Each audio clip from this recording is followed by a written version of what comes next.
بود.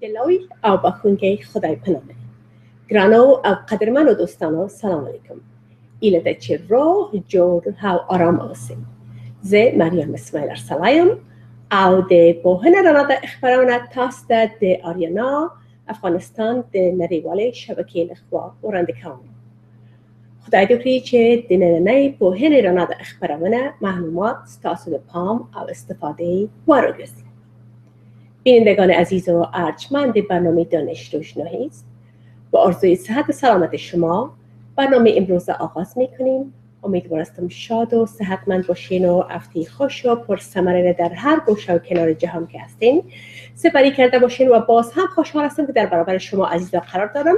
البته قبل از اینکه به محتویات برنامه امروز بپردازم باز هم یک اعلان دارم که اعلان خوب است برای بیننده های عزیز ما که در جنوب کالیفرنیا به سر میبرن. روز جمعه و شام جمعه ششم ماه می کنسرت خانم آریانا سعید از ساعت 7 در گروه انهایم آغاز میشه. البته 12 ساعت 7 باز میشه و کنسرت و شروع کنسرت ساعت 8 است و قیمت تیکت ها $35 $50 و $75. البته تیکت های وی آی پی $50 و وی آی پی $75 است و کسایی که تیکت های $75 را خرید میکنن میتونن که اونا با بک استیج هم برن و با خانم آریانا سعید اگر خواسته باشن عکس بگیرن هم میتونن. و اگر تیکت هایتان در روز کنسرت از گروه آف انهایم خریداری کنین البته قیمت تیکت ها $10 بیشتر می باشه، $45 $60 و $85 می باشه. و برای معلومات مزید میتونین به شماره های 310 462 73 24 با وانا جان مسکینیار به تماس شوین. 310 462 73 24 و همچنین میتونین به شماره 888 743 79 22 به تماس شوین. 888 743 7922 ششم می کنسرت آریانا سعید و آرزوی دیدن شما بیننده های عزیز و هموطنان گرامی هستیم و کسایی که البته کمک دور هم هستن. یعنی میفهمین که خانم آریانا سعید آنقدر زیبا میخوانن و آنقدر هنرمند خوب هستن که میارزه که شما 2 ساعت درایو هم کنین و یا زیادتر. خب دوستان عزیز و ارجمند میفهم که انتظار برنامه امروز هستین.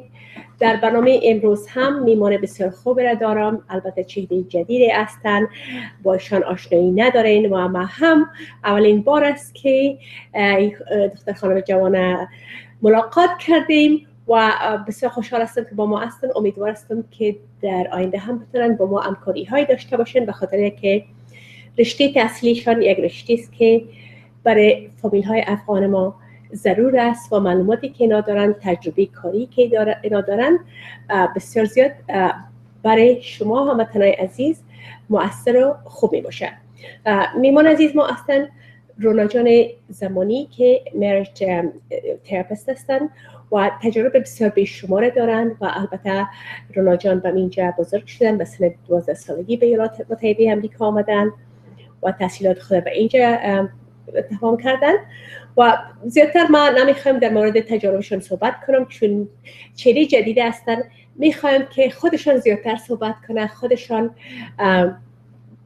در مورد خود بر ما شما معلومات بدن و وقتی که سوالای من جواب میتن ما عموما وقتی میمونای جوان ما که در اینجا بزرگ شدن و زبان انگلیسی زیادتر حاکمیت دارن.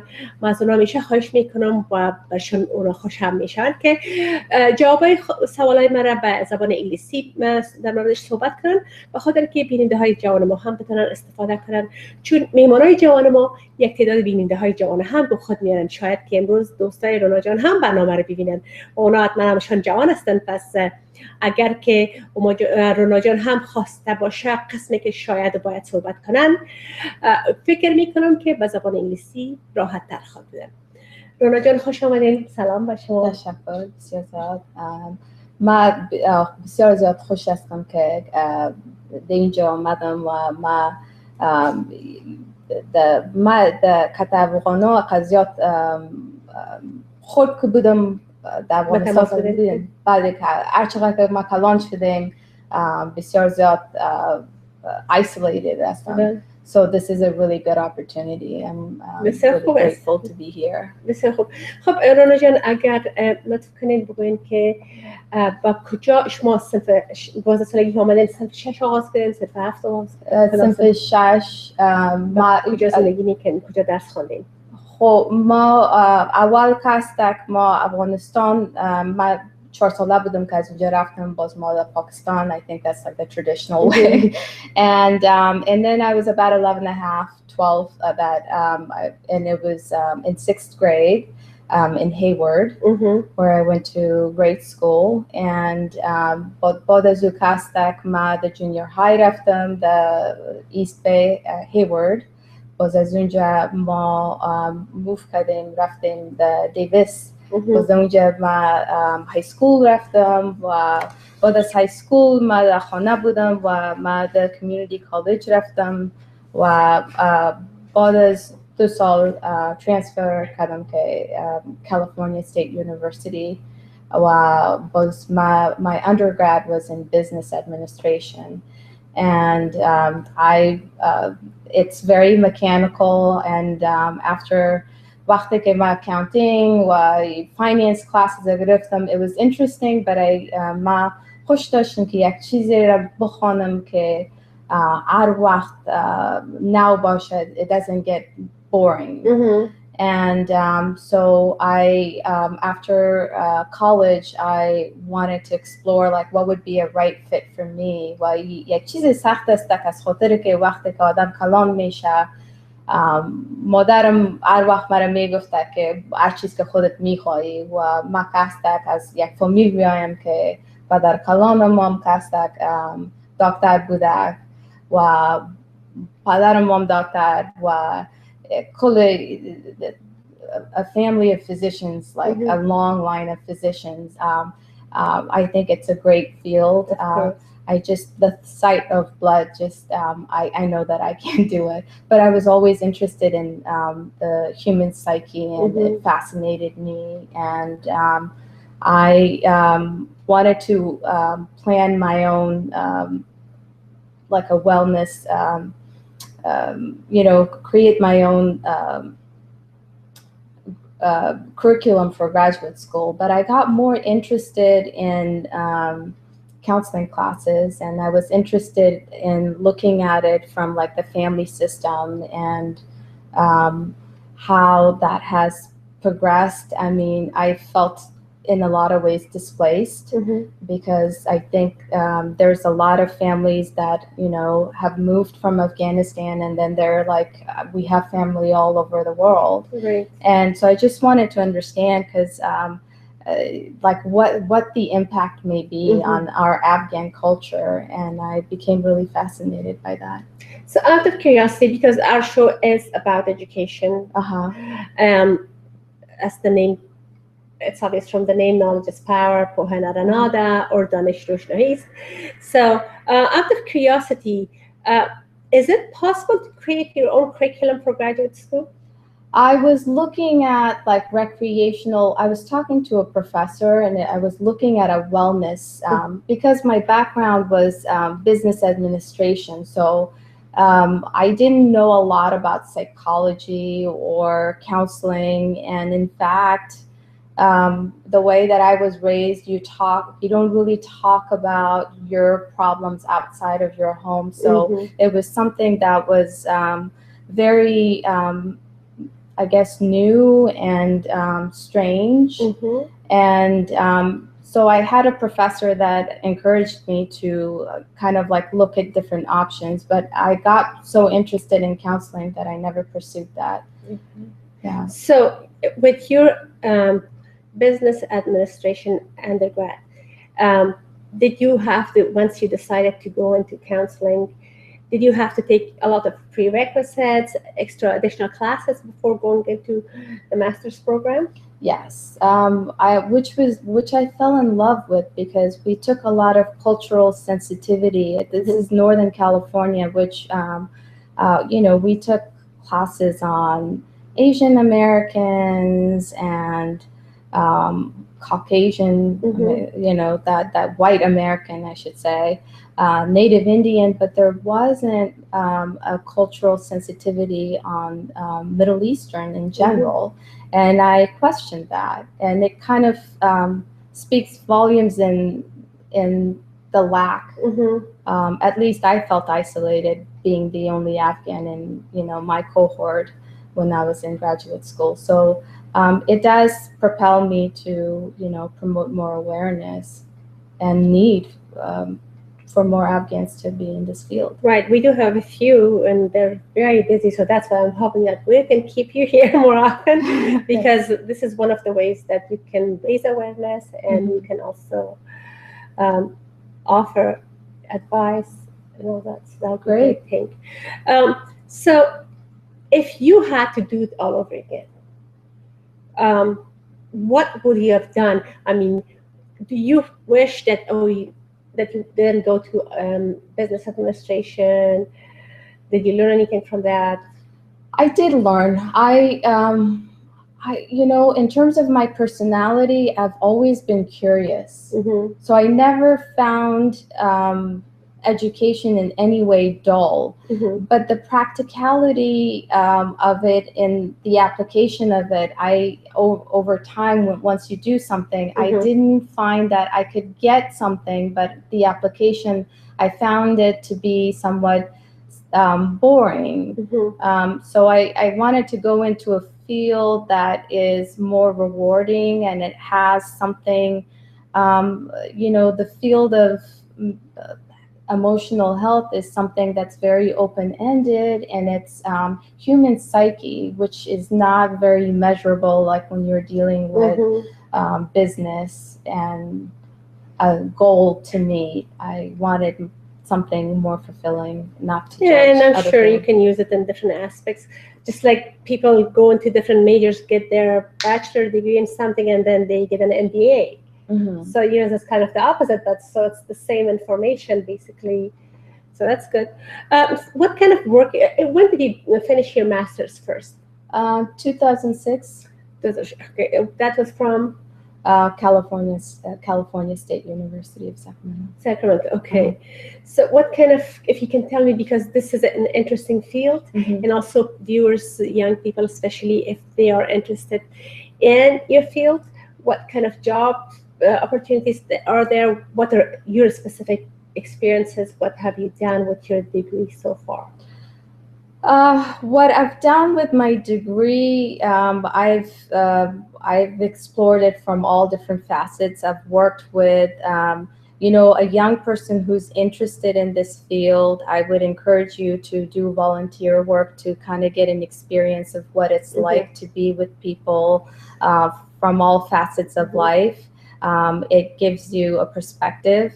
So I would encourage people to do volunteer work at a hospital or at a terminal illness wards or something where you're reaching out. It can give you a kind of a sense of what you it gives you more information about your own sense of like what you enjoy.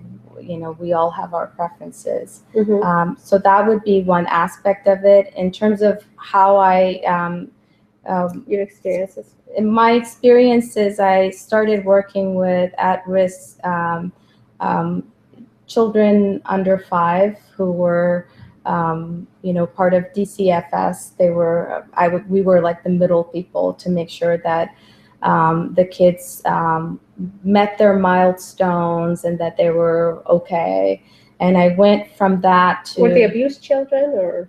Well, there was usually there was a report, and then we were kind of like the low risk program to make sure that they were going to be okay. That these infants, we dealt with 0 to 5, so we wanted to make sure that the kids met their milestones, and if there was any sort of risk factors that reoccurred, that would get addressed to make sure the child and the family were working together to create safety. And I progressed from that to working with sex offenders, and also realized, got an internship in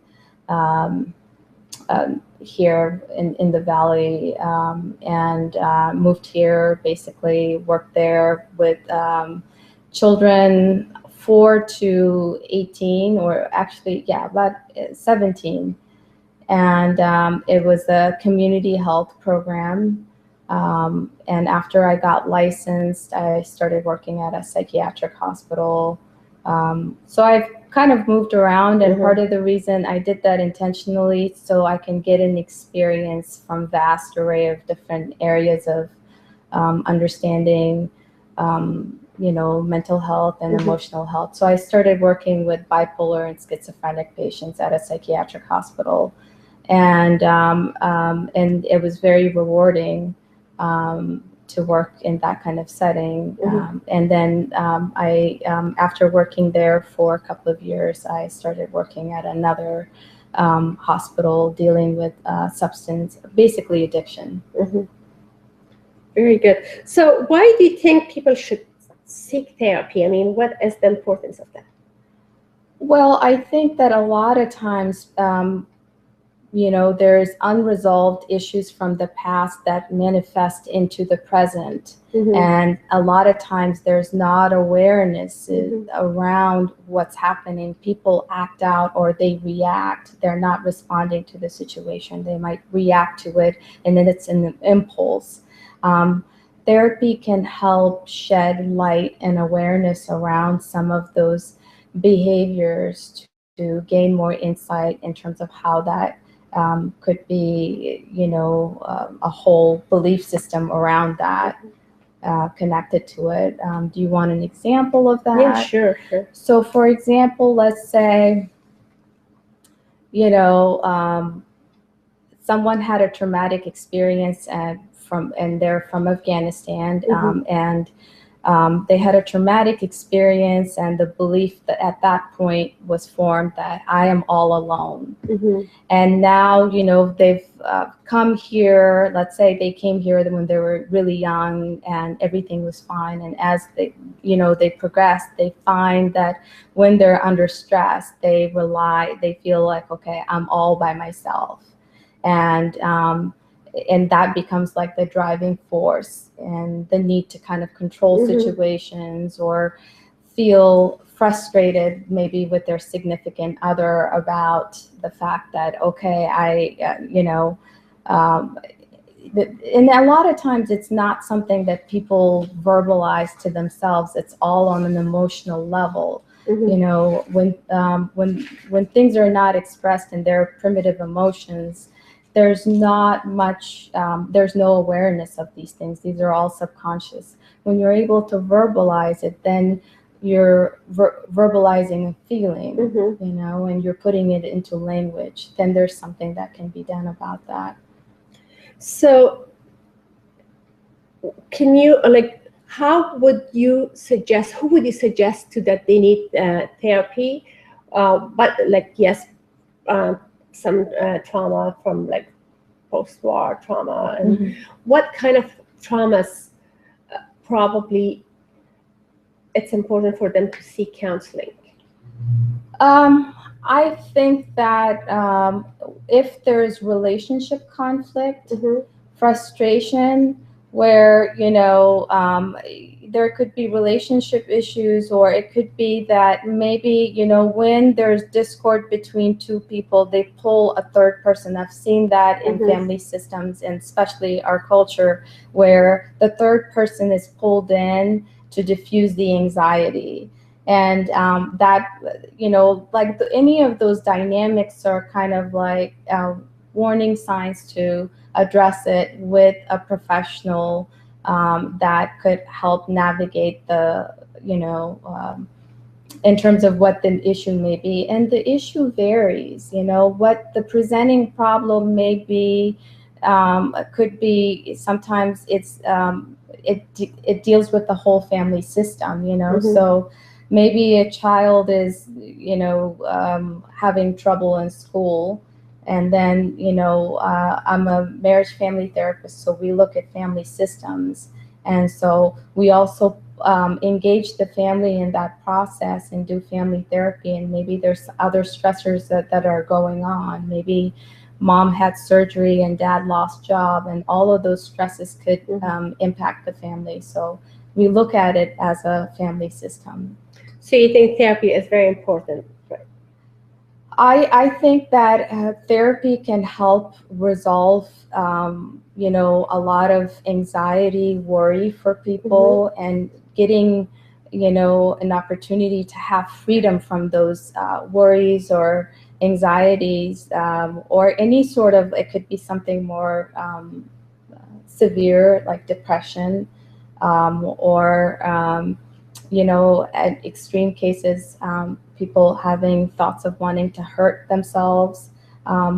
For people who have families, I also wanted to point out that depression looks different for adolescents than it does for, you know, an adult. So a lot of times people see symptoms of like irritability, and you need a professional to do an appropriate assessment to be able to look at those dynamics, is, you know, and a professional would be assessing to see if there's any use of, like, let's say marijuana or something. Is the irritability caused by that, or the irritability is caused by depression? You know, these are, I'm kind of giving you guys a vague sense, but those are things that are gray, but that gets addressed usually when we do therapy. The person comes in, we do an assessment. An assessment is basically a list of questions that the therapist asks to develop a treatment plan for what the therapy is going to be. And it depends on the issue. Sometimes it could be, you know, maybe a couple of months, or sometimes it could be 6 months, or sometimes it could be a year. It depends on how chronic or how complicated the trauma, or it could be something that's just more of a relational thing. So it depends on the degree. خب رانا جان، با اجازهتون من ترجمه مختصر در این میکنم که بیننده های ما که بس زبان انگلیسی آشنایی ندارن، برای اونا هم. البته قسمی که رانا جان گفتن که تراپی بسیار چیز مهم است برای ما افغان‌ها، بسیار، چون هیچ وقت به کلتورمان رایج نبوده. وقتی یک مشکل می داشته باشیم پیش خود نگاه میکنیم با اون مشکل، شاید که باعث پرابلم های زیادتر و عمیق‌تر شود. مشکلاتی که در خانواده می باشه، مشکلاتی که مثلا فرزند ما با مکتب می داشته باشه که در موردش صحبت نمی کنه، و یا افسردگی می باشه، این چیزایی است که باید شاید که به شکل خوبتر حل شود، راه های حل بهتر برش باشه وقتی که اگر ما بتونیم پیش یک کانسلر بریم و تراپی بگیریم. به خاطر که بسیاری چیزا رو ما خودمون علائمش نمیفهمیم، مشکلش چی است، زیربنایش چی است، و وقتی که اونا اسسمنت میکنن و از پیش سوال جواب میکنن، شاید راه حل خوب بر ما داشته باشن، نظریات خوب داشته باشن. مثلا بعضی اوقات قسمی که رونا جان گفتن در مورد دیپرشن و افسردگی، علائمش برای بزرگا و برای اطفال و نوجوانا به کلی متفاوت از، فرق میکنه. با اون خاطر وقتی که ما یک چیز میبینیم که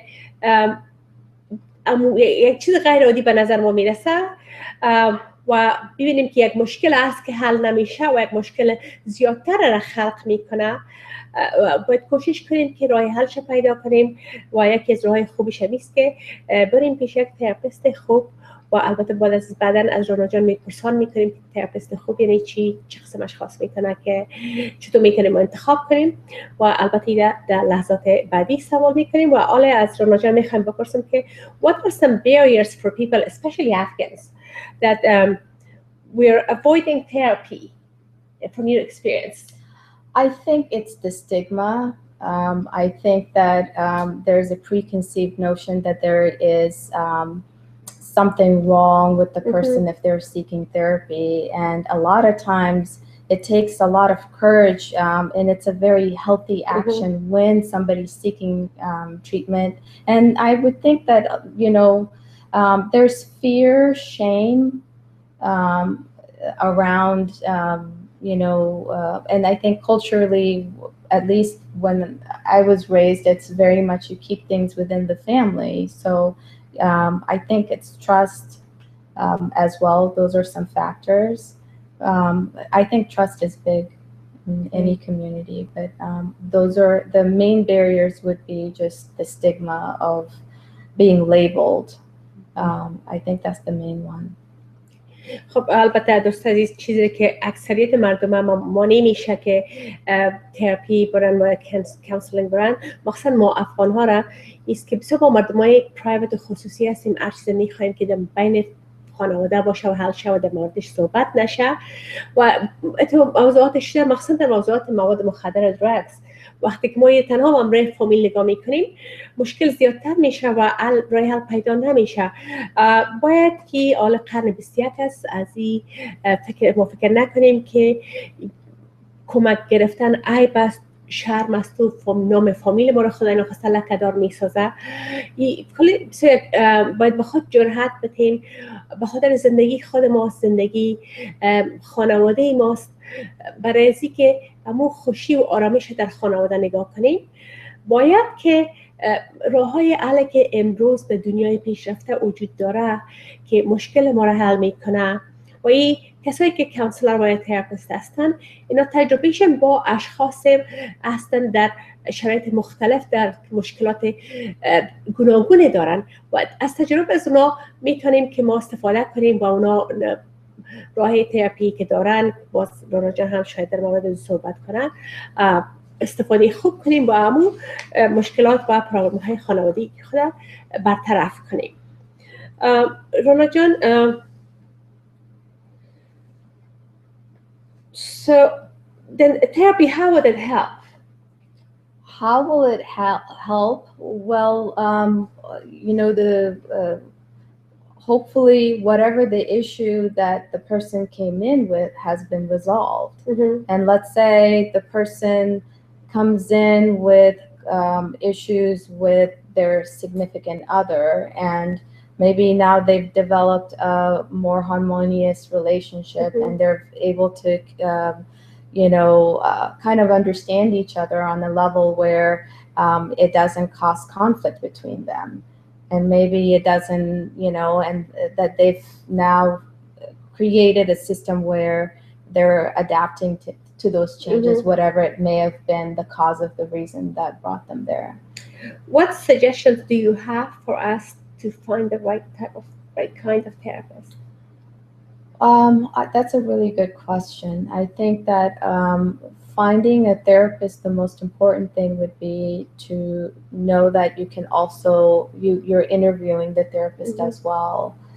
You're asking. So we can interview the therapist? You could interview and you can call them and, depends on the issue. Let's say if it's, you're dealing with someone that has acculturation issues of adapting, and maybe there's some trauma, and you want to work with like a specific, like whatever the comfort level may be. You want to work with a female with a specific ethnicity. You can kind of, you want to make sure that the person that you're talking with and the type of therapy that you're using are aligned with what your that you feel comfortable with. And most of the time, the therapist kind of explains, what they're about, their orientation or approach to therapy of how they're looking at working with the person.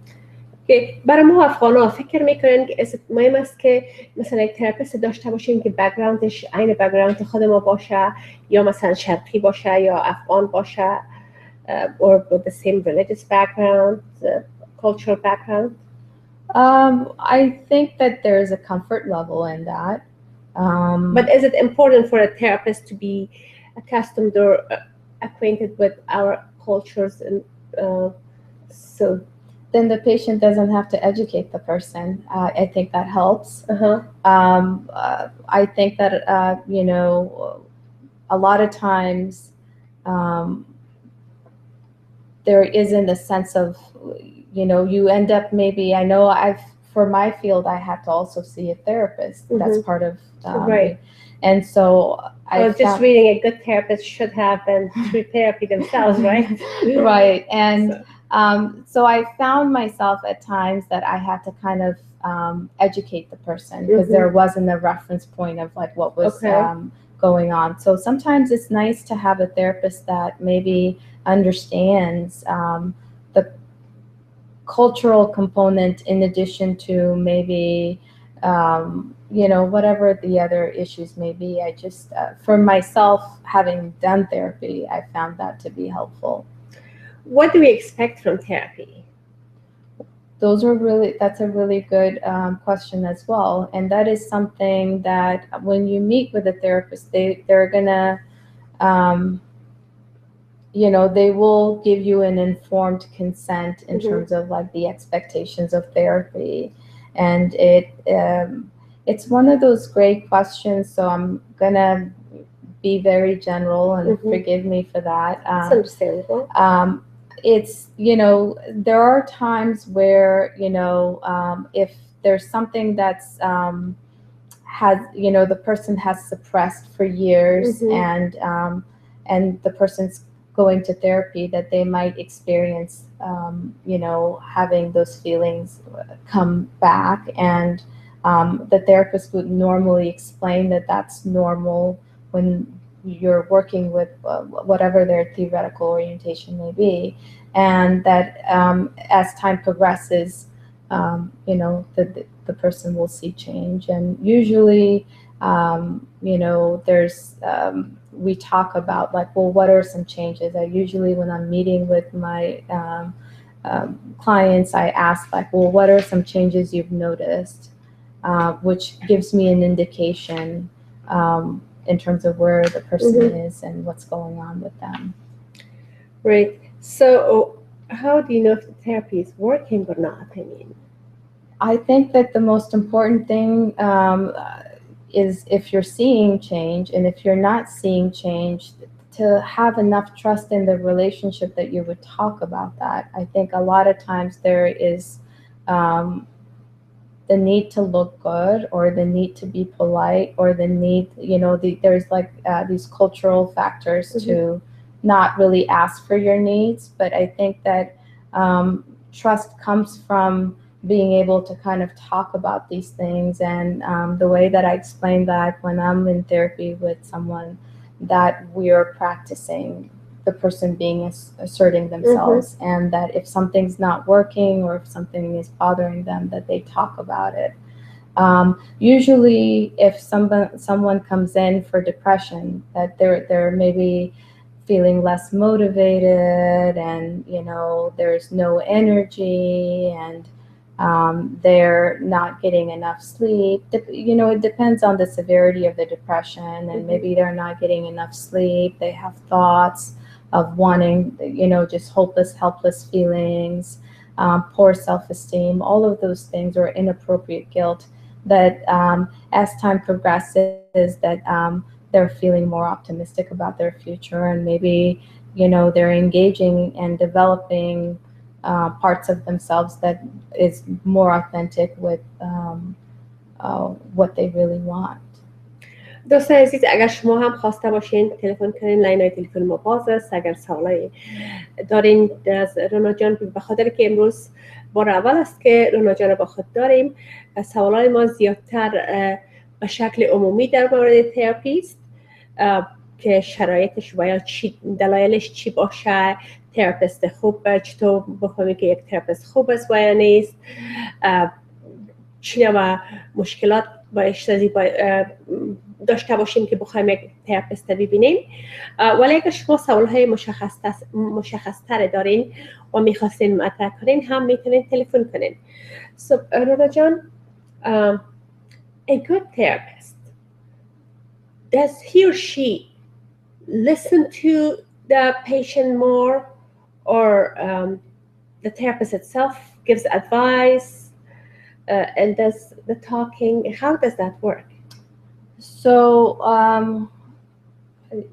the definition of a good therapist, I think that it would depend on the relationship, and that there has to be trust and empathy. Mm-hmm. I think that a lot of times, in the Afghan community, maybe there's some stigma or shame connected to it, and that's a very isolating feeling for people. So having a therapist that has kind of unconditional empathy around, and can listen, and it varies. If somebody's coming in that has an addiction, I'm going to be more directive with them, and I'm going to say, abstain from this, and let's get a baseline so we can work on some of these things if you're feeling hopeless, and see if you can see some changes, and then decide if they're really resistant, let's say. And then on the other end, if you have someone that's like, okay, this is what I want to work on, it really depends on like whatever the goal of the patient brings in. I see the relationship as being more collaborative, and a good therapist is someone that, in my experiences, it's somebody that's able to deal with the uncomfortableness, whatever that and that they're able to sit through whatever the discomfort may be, and can tolerate. And you have to have a reference point and have gone through your own kind of self-evolution, and have your own therapy to be able to sit with different ailments and challenges people experience, and be able to, guide that person. So how soon will you feel relaxed after you seek therapy? How soon? Well, if I have somebody that's has anxiety and I'm doing an assessment, I want them to feel relaxed right away. So I would give them tools. In fact, we would do some relaxation techniques. I do a lot of mindfulness, which is it's another way for the person to practice that. And there's a lot of apps that people can use in addition to that. So then that way we kind of monitor, like how did your week go, in practicing new tools to, let's say they came in with anxiety and now they're practicing specific tools to stay more grounded and work through the week. Or if it's difficult for them, I normally do like a 10-minute grounding technique, and then I give them tools to apply that at home as well before their next session. So the goal here is to build confidence. If somebody comes in with anxiety and then they experience a different state, they're more motivated to come back. Okay, let's say there's problem, a teenager having a problem with their parents, and the parents think that, okay, let's send them to therapy, or a couple, they have issues and problems. So if they go to therapy, it's like, I don't know if it's us, we think that because I hear from people, from friends, the therapist made it worse because they keep asking you to come in, and they're instead of motivating you and giving you, like what you're talking about, these tools to work on, to practice, to make the situation better, they make you more upset and angry. Is that a common practice that first in the first stage maybe you feel that way, or is it that's a sign of not having a good therapist? Well, it depends on the context of what it may be, the issue. Let's say if there was like abuse or something that's going on, and those things came up, you know, addressing that in the right manner, and you know, making sure that everybody's safe, and you know, those things are, yes, there is going to be upsetness, but it's also creates an opportunity and dialogue to talk about those difficult things that doesn't get talked about at home. And conflict is an opportunity to resolve that. Maybe it would take more than one session, but if it's progressively getting worse and you know there isn't a resolution, that's an opportunity for families to check with the therapist and ask more questions. You know, I think that's a fair thing. And it depends on the age, but when we're looking at, you know, confidentiality, it's that gray area. So it depends on the age of the child, and you know, depends on what the issue may be. Is it a substance abuse? Now mom's wanting to know the, you know, test results. Those are, you know, the way that I talk about it is that, you know, the teen has to sign a release, and then Okay, so even if they're under 18, everything is confidential unless they sign a release, but to share the information with parents. Well, we like I work with teenagers and their parents, and we have a teen program that deals with substance abuse, for example. So they're 12 and over, and usually I do have them sign a release of information, but I talk about progress report, the testing, the treatment plan. So those are things that the parent can, as it progresses, the parent can kind of stay on tact. In addition to participating in the program, they will have a clear idea of like what's happening. They're not going to get the content, for example, like, you know, my friend did XYZ or, you know, whatever, but I will be giving them a progress of what's going on in general to help communicate the process.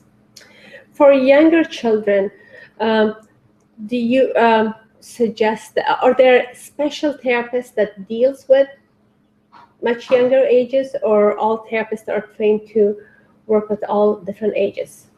I think people have specialties, and there are, you know, therapists that deals with adolescents specifically, and there are therapists that deal with like maybe 0 to 5, and they you know, they work with parents and helping them, you know, how to like stay more attuned with their child and what to look for, and how to like have you know, work through different milestones, things like that.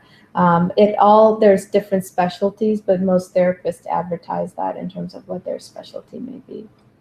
Okay. Being a teacher, from my experience, like I've seen kids at a younger age, like had been my own children's classmates, they had kind of anger issues and problems, and later on, as I observed them as they become my own students in middle school and high school, I've noticed that the problem has escalated, and the person is it. Sometimes I wonder if that's the personality type, that they were born like that, it's genetic, or had their parents, as they were young, if they had taken them to some therapy, counseling session, anger management, or anything, would that be helpful? I mean, there's, you know, like biological, like for example, you look at ADHD or something. Right. You know, I mean, every therapist has a take on it, but I believe that to resolve it in a non-habit, especially like you look at medication like Adderall or something. It's but there's options and tools integrated with that. I think the most important thing is parents advocating with the process. So that could be like a biological factor, or it could, on top of that, let's say the parents are getting divorced or something. Now it's like the person is maybe in addition to the concentration, there's some anxiety connected to it. So now they're a little bit more impulsive and more distracted. So those are things that I think can be teased out. And the most important thing is having trust and dialogue around it, I would say. Okay. And if it's progressively getting worse, then that needs to be addressed as well. So do you have any suggestions for parents at home? What can they do at home with those kids? Because once they grow up, it's harder for parents to have a grip on it. It gets more difficult. But when the child is younger, at home, what can parents do to kind of eliminate or reduce the issues and problems? I think that the most important thing is having, being able to, as they progress in going through the different milestones, somebody being in grade school to then junior high, things change quickly. Having dialogue, I think,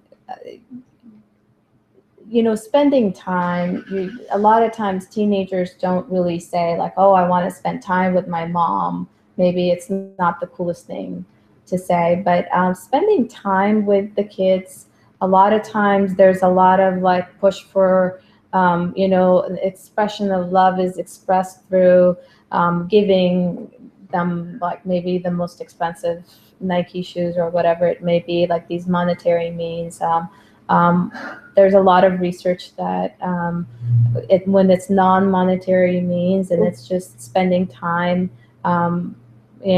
going on that vacation, maybe planning a trip and rewarding, behavior. I think that for parents, it's important to understand that you can have, that they know that they're loved, but that there is specific structure and boundaries as well. I do think that brings safety for children, especially, and it gives them a parameter to like, okay, this is okay, or if I do this, that there is a consequence, and to link the consequence directly to whatever the issue may be, and not wait, make it immediate.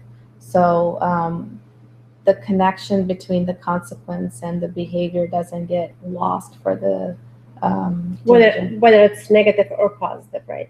I think that if it's positive, you don't want to give consequences for positive. I mean, yeah, positive reinforcement. Positive reinforcement is obviously really important. I think that complimenting, I think kids see adults as CEOs. So complimenting your kid on a specific thing, not like, oh, you look so pretty, but like, oh, you did, thank you for dumping the garbage. It's more specific. And then that's a behavior task that they can do. Like they know that if they do XYZ, then it's not this big kind of vague thing where like they don't know where to start with. Right. Just to reiterate what you said earlier, you said like spending quality time and building long-lasting memories is much more important than like spending money and buying them expensive gadgets and stuff, right? Because that's an important thing that we need to talk about all the time, which we see with a lot of working parents, because they feel guilty, and since they don't have the time, so they spend that extra money and spoiling the kids, and in the long run, they're going to forget about that quality time that they were looking for. That will not be a memory for them. Right. و البته قسمی که رونا جان هم تصدیق کردن، مشکلی که امروز در در جامعه که غرب در است، چی برای ما افغانا، چی برای غربیا، برای همه، چون پدر و مادر هر دو کار میکنن و از اکثرا البته همه، و چون بسیار مصروف کار میباشن، نمیتونن که وقتی که همراه فرزند خود سپری میکنن کیفیت داشته باشه. کمیت زیادتر به عکس یک پاداش استفاده میکنن، مثلا سامان قیمتی برشان میگیره، آیفون، مثلا تلفن بسیار قیمتی که نو مبرای برشان میگیره، تکنولوژی بهترین میگیرن، بوتای قیمتی برشان میگیره، لباس قیمتی با مارک قیمتی برشان میگیره، به خاطری که برای آرامش خود فکر میکنن که خب اگر ما وقت امرای اولادم سفری کردن نمیتونم، شاید اینمی بیادش بانن. ولی اکثرا فرزندای ما که بزرگ میشه و ما خود ما اگر فکر کنیم، قسمی که خود ما بزرگ شدیم، اگر خاطرات طفولیت خود فکر کنیم، چیزایی که به ما به شکل مادی گرفته شده و پدر و مادر ما بر ما گرفته، شاید قدر اهمیتش کم باشه، بعد ما زیاد نباشه، اما وقتی که امرای ما گذشتاندن، تجارب که ما امرای فرزند خود مثلا به یک جای میبریم، ایشان امرایشان به ویکیشن میریم، به یک جای تفریحگاه خود ما امرایشان میریم، مثلا به سپورتشان، به گیمشان میریم، و در کارهای مکتبشان، پروگرام مکتبشان یک اوارد میگیرن، یک چیز مهم در مکتب میباشه. وقتی که ما به هی وقت اشتراک میکنیم و وقت خود برشان میدیم و امرایشان میباشیم و مو وقت رکس سپری میکنیم، یک کیفیت می داشته باشه، کوالیتی داره، او مهمتر است از این که ما زیادتر کوشش کنیم که برشان امروی پول به اصطلاح محبتشون خریداری کنیم، چیزی که دوام نمی داشته باشه. Right? Because I always feel that also. I mean, the kids, I mean, they don't remember that. From experience, I've worked with a teacher who was with an assistant that I had, and she was very well off. But she said, my mom was working; she was an executive at some place, and my dad was. Parents were separated, and she only remembered one thing: that one time her mom went to her tennis match. She always remembered that. She said, I don't remember how many expensive things they bought me. I didn't care about, but I only remember that one thing, that my mom came to my tennis game. Wow. So that's why I always bring that up, and I want to share that with my viewers, because those are long-lasting memories, that the time that we spend with our children, not the money that we spend on them. Right, because it's it's just, it becomes something that the novelty wears, it gets old. And however, like cultivating the relationship is something that can be long lasting, and I think focusing on that is the key. And it could be just having dinner together, and talking about how your day went, or if there's, or just even having checking in, if they're having problems with something, feeling safe enough to be able to talk to mom and dad. Sometimes I think as kids get older, junior high or high school, they focus more with their friends, and that's kind of like something that is normal. But at the same time, it's good to let your kids know that you're there for them, and spending quality time is the key. So have you worked with younger kids also? What age groups do you normally, or do you have experience working with? I initially was an intern, worked with 4 to 17, and I worked with their families. Mostly it was depression, anxiety, behavioral problems in school sometimes, or low grades, or conflict with the family. And usually I would include the family, and also did family therapy to address, the issues. Were they from different backgrounds, wide variety, or something? Different backgrounds. I've worked with some Persian community, and it's been really rewarding, as well as other backgrounds as well, like Armenian. And, the reason I'm asking, is it important for us to raise kids who have a strong self-identity? They know their background well enough. Would that make them stronger and have less issues and problems? Or if they're confused, they don't know their actual identity, their cultural background, would that create because raising kids in between two cultures, it's really not easy. So would that have any effect on their mental health?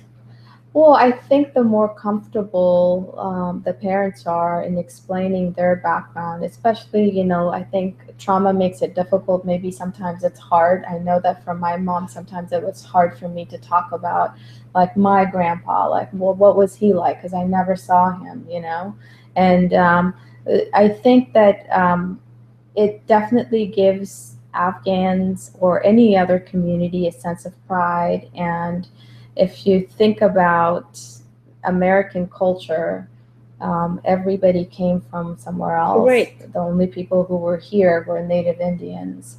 So if you ask ask somebody what their ethnicity is, usually they'll tell you whether it's mixed or not. But there's a reference point, and I think that that's really an important piece to developing a more authentic identity and being able to navigate the two cultures, and because we Afghans do that, yeah. Because from my experience working with youth, the teens or preteens who had a stronger identity and knowledge of their own background, they were more confident, they were more outgoing.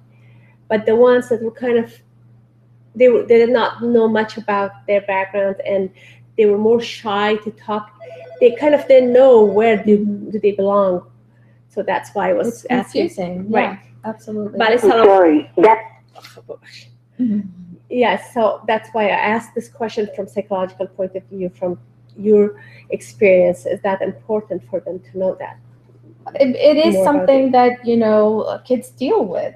And I think that when there's confidence, the person's comfortable to be able to express, like, yeah, my mom is from Afghanistan, maybe dad's from somewhere else.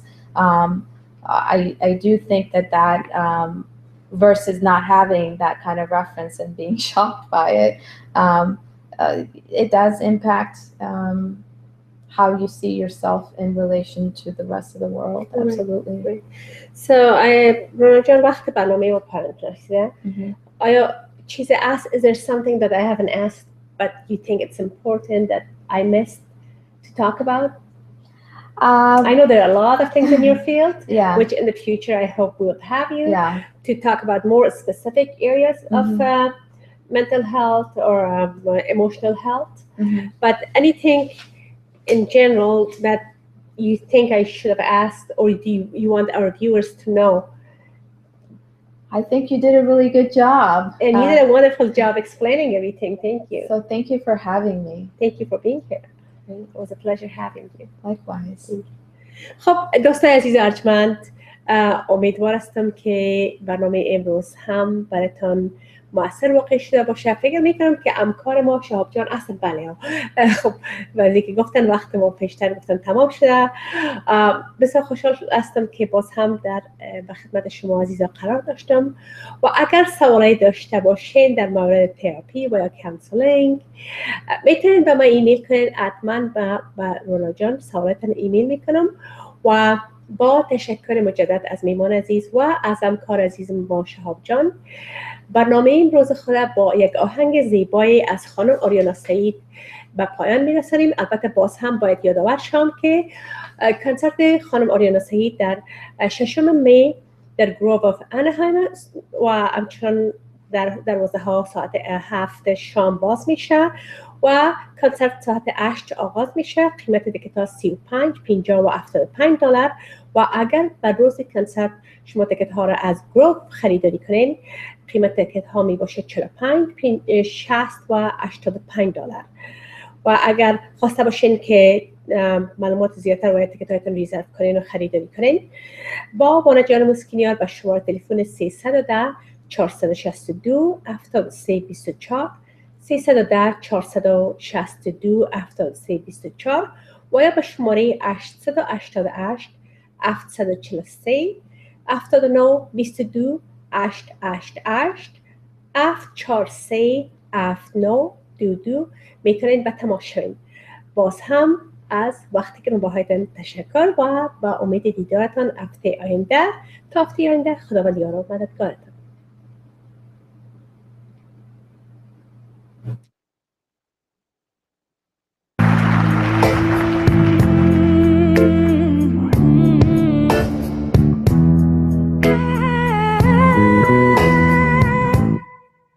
زن هستم، دختر هستم، خواهر هستم، رفیق و همسر هستم، مادر هستم.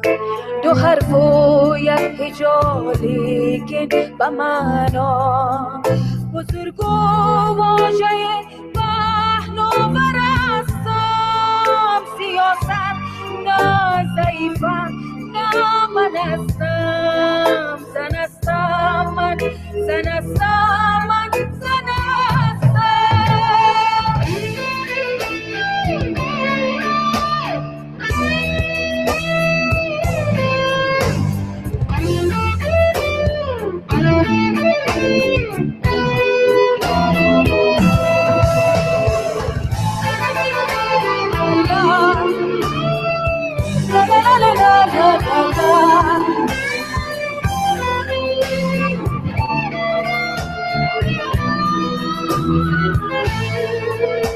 جای اولم در زندگانی چرا باید مرا آخر بدانی؟ بپرسم ساده و پاسخ نداری. نباشم زندگی کی میتوانی؟ جهان و زندگی را لنگر هستم. زن هستم من، زن هستم من، زن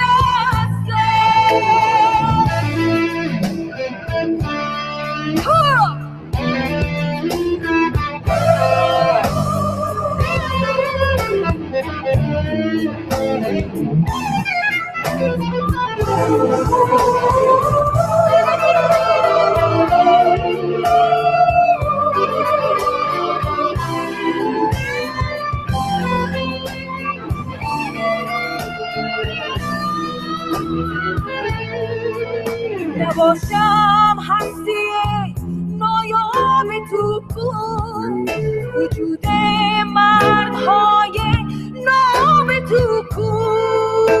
اگر روداب آمنه نبودم، محمد رستم و سهراب تو کن. یلو پیغمبرت رازادگر هستم.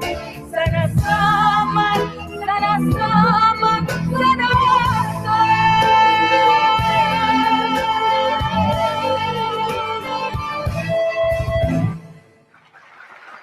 توانا بود ارکی دانا بود، ز دانش دل پیر برنا بود.